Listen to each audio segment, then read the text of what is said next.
예, 안녕하세요. 예, 만나서 반갑습니다. 예, 관세음보살 보문품 관음경 강의 시간입니다. 제가 불자님들께 항상 드리는 이야기가 있어요. 행복도 불행도 누가 지은 업이다? 내가 지은 업이다. 우리가 살아가면서 힘들고 괴로운 것은 업보, 내가 지은 업보의 장애, 업보의 장애를 두 글자로 뭐라고 하죠? 업장이라고 합니다. 이 업장 때문에, 내가 지은 업보 때문에 내가 인생을 살아가면서 자꾸 힘들고 괴롭고 답답한 일이 생긴다. 그래서 이것을 빚이 많다라고 표현해요. 뭐가 많다? 빚이 많다. 그래서 여러분들이 행복해지고 싶다면 기도를 통해서 내가 몸과 말과 생각으로 지은 업장을 소멸해야 되고, 끊임없이 복과 선업, 공덕을 닦아야 된다라고 항상 여러분들께 말씀드립니다. 이거는 제 얘기가 아니라 다 어디에 나오는 이야기예요? 예, 팔만대장경에 다 나오는 이야기예요. 그래서 어떤 분이, 스님, 불교는 깨달음의 종교인데 왜 스님은 깨달음 얘기는 안 하고 맨날 복 얘기만 합니까? 그런 얘기를 이제 질문을 할 때, 맞습니다. 깨달음, 지혜, 불교는 깨달음과 지혜의 종교입니다. 단 깨달음과 지혜를 얻으려면 뭐가 있어야 됩니다? 복이 있어야 됩니다 라고 말씀을 드리는 겁니다. 그래서 좋은 스승을 만나고 좋은 도반을 만나고 좋은 도량을 만나고, 이것도 다 누가 지은 복이에요? 내가 지은 복이에요. 전생에 업이 두껍고 업보가 두껍고 복이 없는 사람은 이번 생 부처님 법을 만날 수도 없어요. 복 없는 사람은 부처님 법도 못 만나고요. 복이 없고 착한 뿌리, 성근이 없는 사람들은 부처님 법을 만나도 꾸준히 올바르게 닦기가 쉽다, 어렵다? 어려워요. 그래서 이번 생에 사람으로 태어나 부처님 법을 만나고 부처님 가르침을 꾸준히 닦을 수 있는 것 자체가 내가 무엇이 있다는 증거다? 복이 있다는 증거예요. 그러니까 여러분들은 복이 있는 것 같아요? 없는 것 같아요? 있어요? 자기 입으로? 아, 그래요. 말은 잘해요. 말은 잘해요. 근데 제가 빈말이 아니라 여러분들 정말 진심으로 드리는 이야기가, 와준 것만도 고맙다. 예, 진심이에요. 아시겠죠? 이렇게 요새 사람들이 부처님 가르침에 관심도 없고 부처님의 법을 꾸준히 닦지도 않는 이런 말법 시대에, 그래도 이렇게 부처님 가르침을 배우겠다, 부처님 가르침을 내가 한번 닦아보겠다, 귀를 열고 부처님의 법을 배우려는 마음을 일으킨 것만 하더라도 참으로 훌륭하고 대단한 일이다라는 말씀을 드리고 싶습니다. 그런데 꾸준히 닦아야 돼. 어떻게 닦아야 된다? 꾸준히 닦아야 된다라는 것을 명심해야 됩니다. 아시겠죠? 그래서 우리가 업장을 소멸하기 위해서, 우리가 선업과 공덕을 닦기 위해서 기도를 하지 않습니까? 어떤 기도를 하든 부처님을 향한 모든 기도는 하나로 통한다. 귀가 아프도록 말씀드렸죠? 관세음보살을 부르든 지장보살을 부르든 신묘장구다란이를 하든 능엄주를 하든 금강경을 하든 법화경을 하든 부처님께 절을 올리든, 중요한 것은 부처님을 향한 기도, 부처님을 향한 에너지는 하나로 통해요. 중요한 거는 일심. 뭐라고요? 일심. 일심이 중요합니다. 무엇이 중요하다? 일심, 한마음이 중요해요. 그래서 저는 인생이 힘들고 괴롭고 답답하다라는 분들께 일단 기도해라 라고 말씀을 드립니다. 그래서 한번 정말 내 인생 힘들고 괴롭고 너무나 답답하다라는 분들한테 한번 하루에 관세음보살 한번 10,000번씩 한번 연불해 봐라. 몇 번씩? 10,000번. 관세음보살 하루에 10,000번씩 한번 연불해 봐라. 그렇게 1년만 한번 해봐라. 하루에 10,000번씩 1년만 간절하게 해봐라. 정말 웬만한 나를 힘들고 답답하게 했던 일들이 점점 풀려나가고 마음이 편안해진 게 느껴지실 거예요. 근데 어떤 분이 찾아와서 스님이 관세음보살 하루에 10,000번씩 1년을 연불하라고 해서 하루에 10,000번씩 1년을 연불했는데 저 아무 효과 못 봤어요 하는 분이 있다면 제가 이렇게 묻고 싶어요. 정말 하루에 10,000번씩 했냐? 10,000번씩 했습니다. 9,999번 한 거냐? 아닙니다. 10,000번 이상 했습니다. 9,999번 한 거 아니냐? 하루에 10,000번씩 1년 했습니다. 하루도 안 빠뜨리고 했냐? 했습니다. 와, 그러면 이왕 한 거 하루에 30,000번씩, 몇만 번씩? 하루에 30,000번씩 한번 1년을 더 해봐라. 진짜 내 업의 에너지가 바뀝니다. 이거는 제가 하는 얘기가 아니라 그 신도들, 수많은 신도들을 상담하시고 기도법을 가르쳐 주시고 수많은 사람들에게 이 관세음보살 가피를 널리 전하신 우리 큰 스님, 어른 스님들이 하시던 말씀이에요. 정말 간절하게 해봤냐? 정말 간절하게 해봤냐? 근데 스님 저 힘들고 괴로워요 하는 분들 중에 이렇게 대화해 보면 딱히 간절하게 정말 열심히 기도도 안 해봤으면서 신세 한탄하고 인생 한탄하는 분들이 너무나 많아요.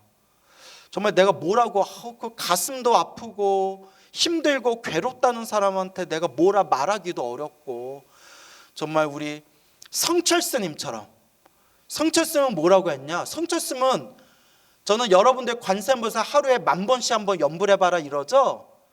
그거는 약과예요. 성철스님 뭐라고 했는지 아세요? 100일 동안 매일 3,000배 해라 이렇게 가르치셨어요.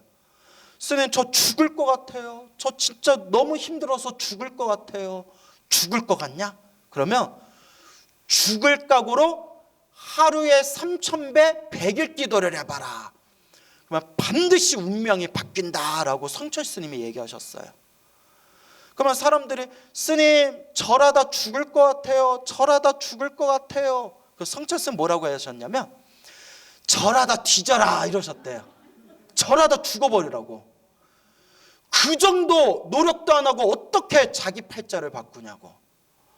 그 성철 스님은 그런 까랑까랑한 그런 카리스마가 있는데 우리는 마음이 여려가지고 스님 하루에 5,000번 연불하는 것도 힘들어 죽을 것 같아요. 아우 죽으면 안 되는데 어떡하지? 이러니까 이게 될 일도 안 돼요. 그래서 여러분 힘들고 괴롭고 답답해서 저를 찾아오고 상담하신 분들이 많을 거 아니에요. 그런 분들한테 기도해라 기도해라 얘기해도 딱히 기도에 집중을 못하는 분들이 많아요. 그러니까 핑계가 참 많아요. 몸이 아파서 못하겠다. 집중이 안 돼서 못하겠다. 시간이 없어서 못하겠다. 이래서 못하고 저래서 못하고 하기는 하는데 꾸준하게 열심히 못하겠다. 그러면 나도 성철스님처럼 그러면 그냥 죽으십시오 라고 해야 되는데 제가 성철스님처럼 그렇게 독하게 얘기할 수 있어요 없어요? 우리가 또 은근히 순딩순딩 하거든요. 그럼 뭐 어떻게 해요? 그냥 그래도 열심히 하셔야죠 라고 말씀을 드리고 마는데 느끼는 게 결국 자기가 닦아야 돼요. 누가 닦아야 돼요? 자기가 닦아야 된다. 이게 방법이 없어요. 좋은 일도 나쁜 일도 다 누가 지은 업이라고 했어요? 내가 지은 업이라고 했는데 내가 안 닦고 자꾸 밖으로만 다녀요. 자꾸 유명한 스님들 자꾸 만나요. 그래서 왜 이렇게 자꾸 유명한 스님들 만나려고 하느냐? 유명한 스님들 만나면 기운이라도 좀 받아갈까 봐. 그런 신도들 많아요. 유명한 스님들 찾아다니기 좋아하고 어떤 방법을 써야 기도빨을 더 빨리 받을까? 어떤 방법을 써야 기도빨을 더 크게 받을까? 어떤 방법을 써야 내 소원 성취가 더 잘 될까? 어떤 방법을 써야 조금만 노력하고 효과를 크게 볼까? 그거 벌써 잔머리를 굴리잖아요. 나 여러분들한테 한 얘기 아닌데 왜 찔려요? 왜 막 이러세요? 왜? 그러니까 자꾸 잔머리를 돌려요. 내가 지은 업은 누가 닦아야 된다? 내가 닦아야 돼요. 관세음보살을 부르든 지장보살을 부르든 무슨 기도를 하든 일심 삼매에 들어서 내 업장을 시원하게 녹여야 되는데 내 몸과 마음을 탁 내려놓지 못하고 내 기도에 내 수행에 집중하지 못하고 자꾸 밖으로만 찾아다녀요. 그러니까 어른 스님들 말씀에 자꾸 잔머리만 돌린다. 어떻게 해야 조금 기도하고 조금 노력하고 놓고 어떻게 해야 더 큰 효과를 볼까? 이와 같이 자기 업은 누가 닦아야 된다? 자기 자신이 닦아야 된다라는 것을 명심하셔야 됩니다. 알겠죠? 이렇게 쓴소리도 들어야 돼요. 그렇죠, 여러분? 그래서 제가 불자님들에게 항상 하는 얘기가 불교는 지식의 종교가 아니다. 여러분 맨날 불교를 지식으로 머리로 이해해봤자 저승사자가 찾아와서 자 갑시다 해버리면 아무런 힘도 쓸 수 없어요. 지식으로 우리가 수행이 잘 될 수 있다면 불교 철학자들은 벌써 다 성불했어요. 그래서 불교에 대한 올바른 지식도 공부해야 되지만 궁극적으로는 내 몸으로 부딪혀야 돼요. 자, 그래서 이와 같이 우리가 지식의 종교, 불교를 지식으로만 이해하는 지식의 종교가 되어서는 안 되고 무엇의 종교가 되어야 된다? 체험의 종교, 몸으로 닦아야 돼요. 내 몸으로, 체험으로 그 수행의 맛을 봐야 된다라는 것을 꼭 명심하시기 바랍니다. 알겠죠? 그래서 제가 늘 말씀드리는 게 이렇게 법문 들으러 와준 것도 훌륭한 일이지만 귀로 법문만 들어서는 안 된다. 법문을 들었으면 매일매일 꾸준히 무엇을 해야 된다? 자신만의 수행. 그래서 항상 자신만의 기도, 자신만의 수행을 잘 닦아야 된다라는 걸 명심하시기 바랍니다. 그래서 42페이지 다시 한번 펼쳐볼까요? 선남자야, 맨 밑에 선남자야, 만일 한량없는 백천만억 중생이 여러 가지 고뇌를 받을 때 이 관세음보살의 이름을 듣고, 이게 핵심이라고 했죠. 무엇으로? 일심으로, 한마음으로, 일심으로 그 이름을 부르면 관세음보살이 곧 그 음성을 듣고 모두 무엇하게 하느니라? 해탈게 하느니라. 고통에서 자유롭게 하시느니라. 일심, 이 일심이라는 걸 꼭 명심하시기 바랍니다. 제가 참 존경하는 큰 스님이고 정말 이 시대의 성자라고 불릴 만한 정말 위대한 수행자, 우리 한국 불교가 나온 위대한 큰 스님 중에 청화 큰 스님이라는 분이 계셨어요. 청화 스님 들어보셨나요? 아주 유명한 분이시죠. 그래서 우리 큰 스님들도, 우리 과거에 우리 큰 스님들이 다 한결같이 훌륭하셨지만 실제로 큰 스님들을 옆에서 모셔봐도 솔직히 아직 닦고 있는 과정이 있어서 완전한 분은 없어요. 정말 수행 열심히 했는데 뭐 화 잘 내는 분도 계셨고, 신경제 잘 내는 분도 계셨고, 뭐 또 조금 명예욕이 있는 분도 계셨고, 하여튼 수행을 많이 해도 번뇌망상이 사라지기 전까지는 큰 스님이라 하더라도 좀 완전하기가 힘들어요. 그러니까 자꾸 닦는 거죠. 그래서 자꾸 꾸준히 닦는 거죠. 근데 제가 주변에 우리 선배 스님들한테 이런저런 우리 한국 불교의 비하인드 스토리, 그런 이야기들을 듣다 보면 선배 스님들이 이분만큼은 정말 말과 행동이 일치하셨다. 정말 자비보살이셨고 정말 언행일치. 여러분, 언행일치가 엄청 어려워요. 저도 여러분들 앞에 부처님 온갖 좋은 법문은 다 하지만 저 자신도 정말 언행일치는 힘들어요. 근데 이분만큼은 정말 언행이 일치된 자비보살이었다라고 모두가 인정하는 큰 스님이 바로 어느 스님이시다? 청화스님. 정말 청화스님은 언행이 일치되셨대요. 세상에 이런 분이 있으셨나 싶을 정도로 정말 마음이 자비로우셨대요. 근데 제가 참 좋아하는 관세음보살 가피 이야기, 제가 좋아하는 베스트 가피 영험담 중에 제가 가장 좋아하는 이야기 중에 하나인데요. 이 청화 큰 스님께서 젊었을 적에 정말 목숨 걸고 수행을 하시던 분이었는데, 젊었을 적에 이런저런 인연이 얽혀가지고 어디 지방에 아주 유명한 절, 문화재가 있는 관세음보살 기도도량으로 유명한 그 어느 사찰에, 몇십 년 전에 사찰에 젊었을 적에 잠깐 주지를 맡은 적이 있으셨대. 주지. 그래서 이런저런 인연이 엮이셔서 주지를 맡기는 맡으셨지만 워낙 성품이 오직 수행에만 집중하는 분이었기 때문에 살림살이에는 크게 신경 쓰지 않고 모든 일을 당신 이렇게 사무장에게 모든 일을 다 맡겼대요. 사무장에게. 당신은 주지 이름 딱 걸어놓고 사무장 믿고 사무장님이 알아서 하십시오 하고 사무장님한테 딱 맡겨놓고, 이 큰 스님께서는 오로지 이렇게 그 절에서 스님은 신도들한테 수행하는 모습을 보여줘야 된다, 오직 그렇게 수행만 하셨는데, 아이고 우리 청화스님께서 그때 인복이 없으셨는지 그때 청화스님 밑에 있었던 사무장이 되게 사리사욕이 많았대요. 그래서 몰래 그 절에 아주 귀중한 문화재를 몇 개 빼돌렸대요. 문화재를, 보물꽃 문화재를 몰래 이제 빼돌렸대요.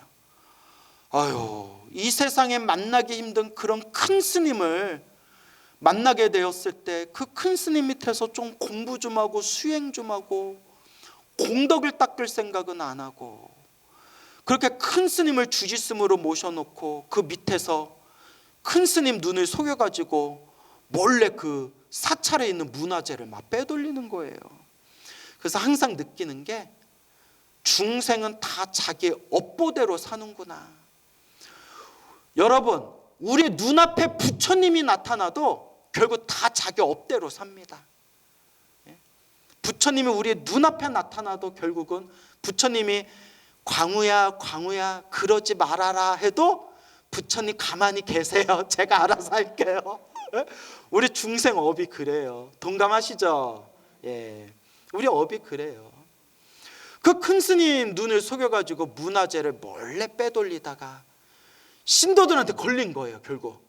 그래서 신도들은 이 큰 스님이 청화스님도 아무 죄도 없이 청화스님도 아무것도 모르고 있었는데 신도들이 오해해가지고 그 이제 사무장을 고소고발을 했어요. 고소고발을 했는데 사무장이 경찰서에서 뭐라고 했냐면, 나는 아무것도 모릅니다. 다 누가 시켰습니다? 주지스님이 시켰습니다. 이런 거예요. 그래서 경찰서에서 이제 청화스님을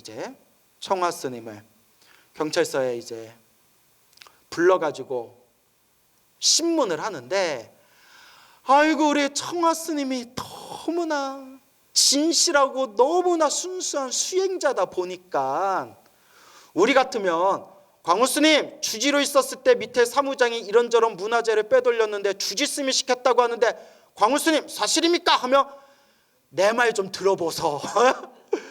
절대 그게 아니라 이렇고 저렇고 이렇고 내 말 못 믿어? 증인, 신도, 막 재판, 나랑 친한 변호사님 딱 불러가지고 아마 이랬을 거예요, 그죠? 나는 억울합니다, 이러면서. 우리 청화 큰 스님이 딱 뭐라고 하시냐면, 다 내 탓입니다, 다 내 잘못입니다 라고 했대요. 근데 중요한 게 있어요. 큰 스님은 거짓말을 안 하세요. 내가 시켰습니다 라고 하신 게 아니라 뭐라고 하셨어요? 내 탓이. 이건 진실이었대. 왜냐? 내가 그 사무장을 내가 잘 지도를 해줬어야 되는데, 내가 주지로서 내가 이러한 절에서 일어난 이 살림살이를 제대로 살펴보지 못해서 이런 일이 생겼으니 누구 탓입니다? 내 탓입니다 라는 뜻에서 내 잘못입니다, 내 탓입니다 라고 얘기를 하셨대요. 훗날 그 상자스님, 청하스님의 상자스님한테 직접 들은 얘기인데, 그 상자스님이 저랑 친분이 깊어요. 저한테 직접 얘기해 주셨어요. 훗날 큰 스님께 여쭤봤대요. 왜 그때 그 사무장이 문화재 빼돌린 거는 나랑 아무 관계가 없습니다. 저 사람 혼자서 그러니까 독자적으로 범죄를 저지른 겁니다 라고 왜 소명하지 않았습니까? 하니까 큰 스님 하신 말씀이, 야, 저 사무장에 처자식이 딸려 있고 그 가난한 집에 처자식 먹여 살리려고 고생하는 걸 내가 다 알고 있는데, 내가 저 사무장에게 나는 아무 잘못이 없고 사무장이 다 잘못한 겁니다 라고 얘기해서 사무장이 감옥에 들어가면 저 처자식과 가족들은 어떡하나 너무나 불쌍해가지고 그 사무장에게 저 사무장이 다 저지른 번제입니다 라는 말이 차마 입에서 떨어지지가 않더래요. 참 대단하시죠?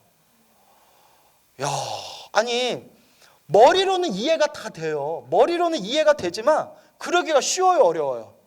어렵잖아요. 저 불쌍한 사무장. 그래서 보왕산매론에 이르기를 누명을 씌웠을 때 뭐 하지 말아라? 벗어나려 하지 말아라. 그것으로 수행을 삼아라.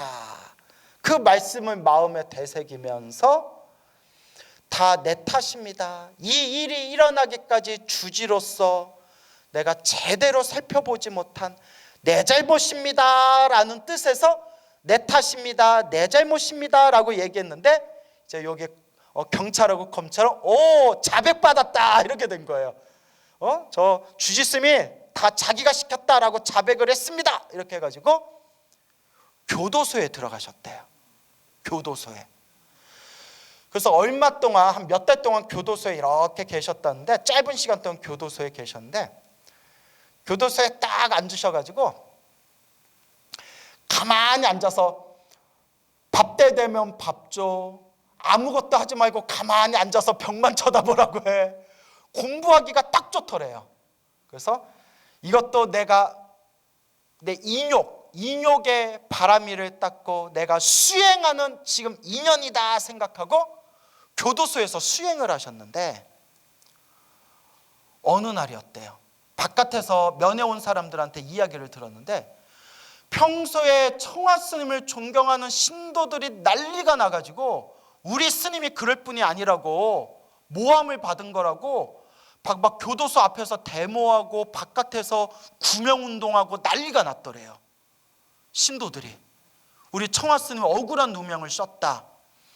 그 얘기를 딱 들으시고 큰 스님이 무슨 생각을 하셨냐면, 아이고, 나 하나 때문에 우리 신도들이, 우리 불자들이 번뇌로운 일들이 생겼구나. 나 때문에 바깥에서 나 구명한다고 저 고생을 하고 있구나. 안 되겠구나. 이것도 이렇게 교도소에 내가 가만히 있는 것도 이게 승복 입은 스님으로서, 부처님 제자로서 할 도리가 아닌 것 같구나라는 생각이 드셨대요. 그때 스님께서 그러면 내가 빨리 이 감옥에서 나와야겠다, 이 누명을 빨리 벗어나야 되겠다 생각을 하셨는데, 어떻게 해요? 방법이 없잖아요. 또 다시 변호사 사서 재판하고 너무나 복잡하잖아요. 믿고 의지할 게 딱 뭐밖에 없더라? 관세음보살, 부처님밖에 없더라. 그때부터 눈 뜨면 밤에 잠들 때까지 오직 관세음보살만 연불 하셨대요.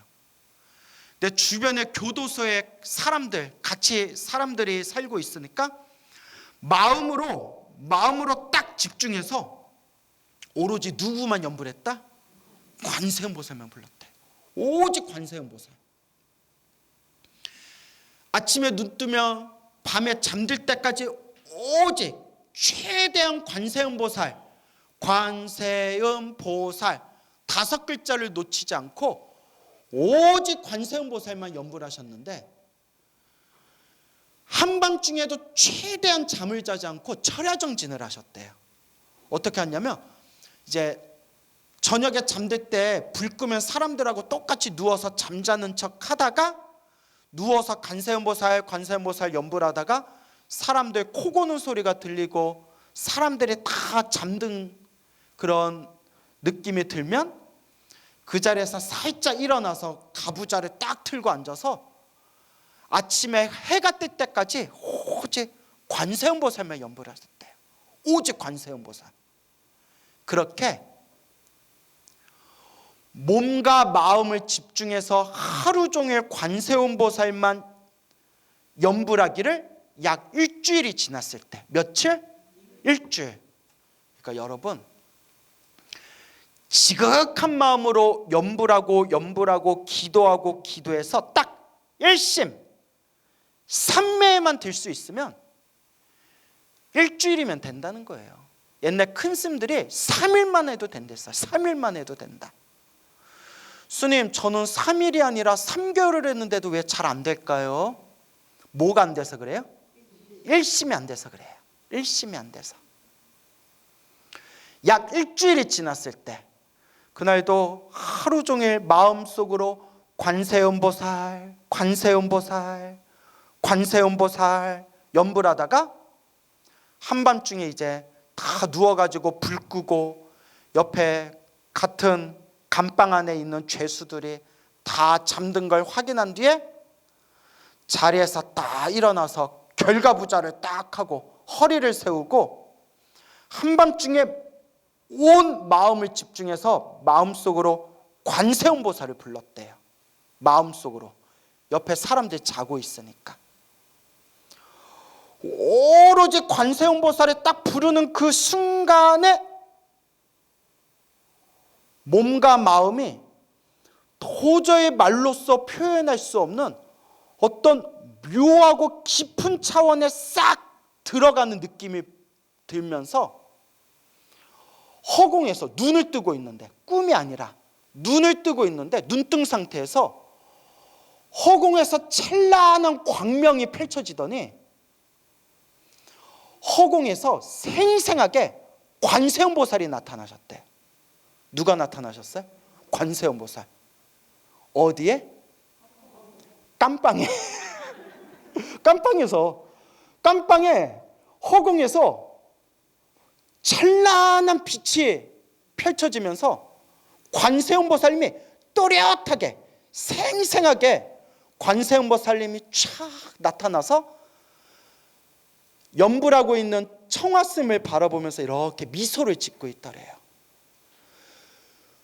도저히 그 인간의 언어로서 도저히 표현할 수 없는 그 미묘하고 아름답고 도저히 그 말로써 표현할 수 없는 거룩한 관세음보살님의 모습을 눈앞에서 생생하게 친견을 하면서 그때 당신이 깨달았대요. 뭘 깨달았냐? 아, 부처님 말씀이 하나도 틀린 게 없구나. 경전에 의하면, 부처님 말씀 경전에 의하면 불보살님이 항상 우리 눈앞에 있는데, 항상 우리 중생들 눈앞에 계시는데 누가 보지 못하고 있구나? 중생들이 보지 못하고 있구나. 그때 그걸 확연히 깨달았대요. 관세음보살님이, 부처님이 원래 항상 우리 눈앞에 있다는 걸 그때 머리가 아니라 마음으로 깨달으셨대요. 원래 우리 앞에 항상 계셨구나. 그래서 저도 이렇게 기도하다가 한 번씩 이렇게 눈 뜨고 계세요? 이렇게 눈앞에 계세요? 보여요, 안 보여요? 안 보여요. 근데 항상 계시는구나. 우리가 못 보는구나. 그 관세음보살님의 환한 미소로 청아 스님을 바라보는 그 허공의 생생한 모습을 보면서 그때 관세음보살님을 칭견하는 산매에 빠졌대요. 이게 경전에 나와요. 따라오세요. 겸불산매. 볼견, 부처님을 보는 산매, 겸불산매라고 해요. 그리고 허공 속에 한참 머무르시다가 그 관세음보살님이 사라지셨는데, 허공에서 그 찬란한 빛과 사라지셨는데, 그렇게 몸과 마음이 너무나 편안하고 고요하고 너무나 행복하더래요. 그때 청아스님이 딱 느끼셨대요. 늘 불보살님이 어디에 계셨구나? 우리 앞에 계셨구나. 그 한밤중에 그걸 체험하고 나고 얼마 지나지 않아서 며칠 후에 희한하게 모든 일들이 술술 풀리면서 누명에서 딱 벗어나가지고 바로 이제 교도소에서 석방되셨다고 합니다. 이게 바로 청아 스님이 관세음보살님을 칭견하신 그런 관세음보살 가피 이야기가 되겠습니다. 믿습니까, 여러분? 예. 힘들고 괴롭고 답답할 때 우리가 의지할 수 있는 최고의 의지처가 누구시다? 예. 그러면 또 요 얘기 들으면 선생님, 그래서 여태껏 지장보살 불렀는데 이제 관세음보살로 갈아탈까요? 예, 그럴 필요 있다고 했어요? 안 했어요? 예, 그럴 필요 없다. 누구를 부르든 불보살님을 향한 에너지는 하나로 통한다. 늘 말씀드리죠? 예, 불보살님을 향한 에너지는 하나로 통합니다. 제가 처음에 이 이야기를 들었을 때 엄청난 감동이 밀려오더라고요. 야, 정말 부처님 경전의 말씀에 하나도 틀린 게 없구나. 근데 여러분 한 가지 명심하세요. 신기가 있는 사람들도, 무슨 끼? 신기가 있거나 혹은 좀 정신병이 있거나 하는 사람들도 기도하다가 뭘 봐요. 무슨 말인지 알죠? 그래서 제 주변에 보면 기도하다가 막 빛을 봤다느니, 방광을 하는 걸 봤다느니, 관세음보살님이 나타나서 항상 나타나 주신다느니 이런 얘기 하신 분들을 많이 봤거든요. 어떤 분은 스님, 저는 관세음보살 기도할 때마다 누가 나타나요? 관세음보살님이 나타나요. 그래서 제가 관세음보살 그렇게 한가하신 분이 아닌데 뭘 부를 때마다 나타나냐. 어떻게 나타나서요? 관세음보살 연불하면 누가 창문에서 떡떡 두들겨요. 그래서 창문을 열어보면 누가 계세요? 관세음보살님이 계세요. 그래서 제가 이렇게 얘기했어요. 자세히 보세요. 예? 그거 아닌 것 같아요. 자세히 보세요. 자, 이 얘기를 왜 하느냐. 마음에 욕심이나 집착이 강해도 허망한 환상을 볼 수가 있대. 뭘 볼 수 있어요? 허망한 환상. 그러니까 가짜 불보살을 볼 수가 있대요. 청아 스님처럼 진짜 불보살을 볼 수도 있지만 욕망이나 집착 혹은 좀 신기가 있다거나 좀 정신적인 병이 있는 사람들도 그런 허망한 환상을 볼 수가 있어요. 그래서 이걸 경계하기 위해서 금강경에서도 야기색견나 이음성구화, 금강경 사국에 기억나시죠? 예, 색, 형상으로서 보려 하거나 소리로서 알려고 한다면, 들으려고 한다면 진정한 부처님을 볼 수 없다. 그래서 모든 상에서 벗어나야 진짜 부처님을 볼 수 있다. 금강경에 나오죠. 그래서 옛날 큰 스님들이 뭐라고 하셨냐면, 수행을 하면 할수록 내가 정말 연불산매에 들어서 불보살님을 정말 칭견했을 때 몸과 마음이 고요하고, 이게 중요해요. 탐욕과 성냄과 어리석음이 점점 사라진 느낌이 든다면 올바로 본 거래요. 어떻게 봤다면? 탐욕과 성냄과 어리석음이 사라졌다며. 그런데 보긴 봤는데도 교만심, 아상, 아지, 고집, 내가 기도해서 뭘 받다라는 상, 그런 것에 빠져 있다면 그건 잘못 본 거래요. 그건 오히려 마구니상이래요. 무슨 상? 마구니상. 그런데 우리 주변에 그런 분들이 많아요.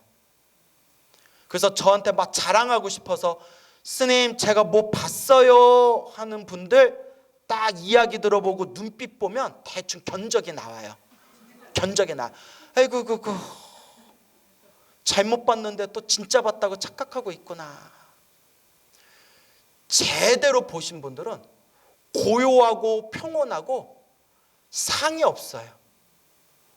그래서 제가 늘 하는 얘기 있잖아요. 정말 기도 제대로 하고 수행 제대로 한 사람은 저절로 겸손해진다. 불보살림을 실제로 연불산매에 빠져서 불보살림을 실제로 칭견할 정도의 수행이 있는 사람이면 그 불보살림의 위대한 가피와 은혜 앞에 저절로 마음이 겸손해져요. 근데 내가 뭘 봤다, 내가 잘났다, 내가 니들 기도한 사람들보다 내가 훨씬 낫다, 이런 마음이 생기면 아이고 이거 벌써 잘못 빠져들었구나. 이걸 명심하셔야 돼요. 알겠죠? 그래서 이게 제 얘기가 아니라 경전에도 나오는 말씀이고 수행을 많이 하신 큰 스님들도 하신 말씀이지만 꼭 명심하세요. 이 자리에 계신 분들 꼭 명심하시고 이 법문을 듣는 분들 꼭 명심하셔야 돼요. 내가, 이건 저한테 하는 얘기예요. 내가 좀 잘났다라는 생각이 들기 시작하면 이제 어긋나는 거예요. 이미 잘났다라는 생각이 들기 시작하면 뭐 나 정도면 이제 전국구 법사인데 내 스케줄이 지금 내년까지 밀려 있는데 이게 제 얘기거든요. 나 얼굴 보기 힘들어. 이미 내가 잘났다라는 생각이 들면 이미 어긋난 거예요. 무슨 말인지 알겠죠? 제대로 기도하고 제대로 수행하고 연불하는 사람들은 겸손해진대요. 그러니까 이걸 다른 말로 하심이라고 해요. 뭐라고요? 하심. 그래서 아래하, 마음심. 내 마음의 아래로 이렇게 이제 내 마음을 아래로 내 마음을 내려놓을 수가 있는 거예요. 근데 이것도 어려워요. 그래서 저는 어디 법회를 가거나 누구 만나거나 정말 급한 일 아니면 지금 당장 막 열차 놓칠 그런 거 아니면 스님 사진 찍어주세요 하면 난 무조건 찍어줘요. 사인은 안 해줘요. 사진까지만 찍어드려요. 왜냐하면 이미지 관리하느라고 야 광우 스님 사진 찍어달라고 했는데 야 튕기더라 야. 자, 웃자고 한 말이고 이것도 이제 하심인 거예요. 사진 함부로 찍지 마세요 이래버리면 이미 이제 나도 이제 점점 어긋나는 거죠. 그래서 웬만하면 아무리 피곤해도 사진 찍어줄 때 스마일 하고 찍어줘요. 그래서 누가 그래요. 스님 입은 웃는데 눈은 엄청 피곤해 보여요.